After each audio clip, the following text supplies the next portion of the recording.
People who like to jump to conclusions.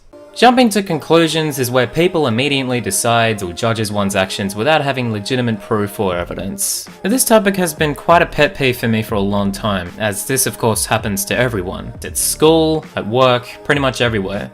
At least everyone, which probably includes you, have been in a situation where your friends, or maybe people you don't even know, accuse you for being guilty for wrongdoings, despite you even not being involved. Or probably, you accusing someone else. Oi, did you do this? Did what? You ate my chocolate! No, I didn't. Oi, don't lie, of course it was you!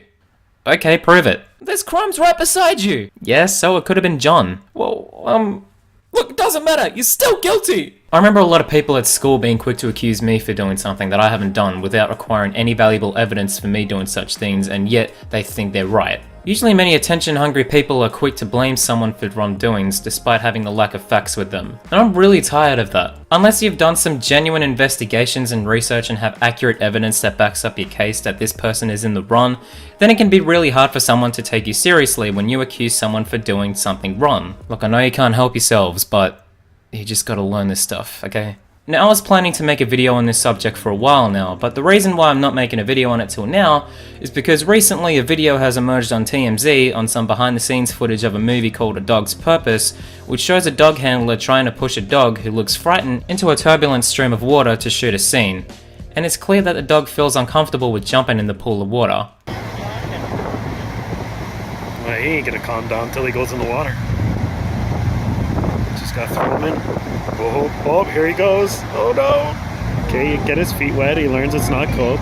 And so far over the past few days, a lot of people have been criticizing the movie's mistreatment of the animal's well-being after finding the video disturbing, despite being a lot more distressing videos out there, as the investigation into this case is still ongoing.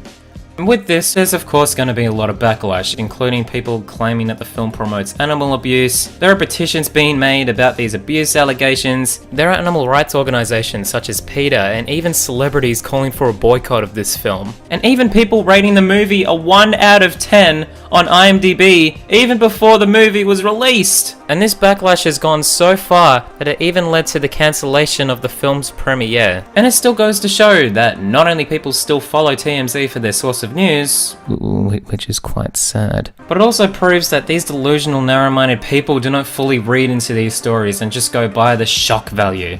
You fuckers had a German Shepherd! Ain't getting my money! Can't wait to see this movie! Don't go watch and support this movie! They abused a dog by forcing him into water just to shoot a clip! Don't see this movie. I'll explain. They made a dog who couldn't swim and was so scared to go into the Russian torrent by pushing him. But that's not what it He almost drowned. His head went under and it took them almost 10 seconds to actually rescue him. They are sick people. Y'all don't see this movie. Do not see a scared dog into rapid water causing him to almost drown. If you don't watch this movie, you are supporting animal abuse. Dogs aren't props. And while I'm still using this story as an example, what many go over people's heads is that there could be a number of probabilities for this scenario. I mean, based on the footage alone, the dog did look like he was struggling on set, but I don't think it was the filmmaker's intention to physically harm the dog. But if you read the press release from Universal, the filmmakers said that their priority is the safe and well-being of animals while using them on set, and they also stated that the dog didn't want to perform the stunt on set, and so they stopped shooting. I also read that he rehearsed the scene before and he was fine with it. The video was probably indoctrinated and edited to make the film look bad. There was a cut in the middle of that minute-long video, so obviously there would have been time passed in between shots. So maybe in that amount of time, the filmmakers finally calmed the dog down and he was ready to go in the water. He was happy and so they carried on filming. Now if the trainer and filmmakers did deliberately mistreat the animal and the footage clearly and accurately presented that, then I can understand people getting upset over the situation. But at this stage we're not exactly sure what happened here, so calm the fuck down. Using an example like this can give you an idea of how people can get out of hand and be quick to judge things and not seeing the brighter picture. It's okay to criticize someone as people can learn from them and find ways to improve based on someone's judgment. But this is just a tad bit ridiculous. People need to think and be more skeptical before they can call out on things like this. You know, as a human being. A good example of this is a statement posted by Bruce Cameron, the author of the book in which the film was based on Facebook, who took the matter reasonably well and maturely. But he stated that he was quite shocked at what happened, like most people. The edited video didn't accurately represent what happened and assured the dog wasn't in any sort of danger. He also stated that it's reasonable for people to disagree whether or not the dog was terrified on that day, even though he agrees the dog wasn't happy and believes that it was a mistake for the trainer to force the dog into the pool, and he acknowledges that it's common for people to make mistakes. I know people can be very sensitive towards things like this, but they need to learn to take some things like a grain of salt. Remember the whole humongous fiasco? A social justice warrior got offended over a fucking dad joke.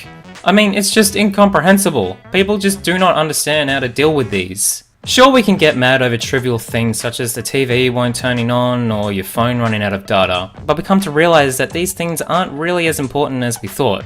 I mean, come on man, just take the time to think. So in conclusion, I really don't think it's okay to immediately determine someone for doing something wrong with no backup evidence or proof. I'm in no way of saying that there's anything wrong with expressing your opinion on a particular issue, but all I'm saying is that there has to be a valuable reason and a good confirmation behind your facts. You can't just accuse anyone of being in the wrong without having anything good to back it up. Sometimes we need to think outside the box. We need to be skeptical sometimes. Be open-minded. So before you call out or publicly shame someone or something for being in the wrong, really think about it and look further into these stories and events like these and find a reasonable argument. Don't just assume something based on very limited evidence. If they can train animals to be actors, then maybe they should start training humans to be more skeptical. Let go.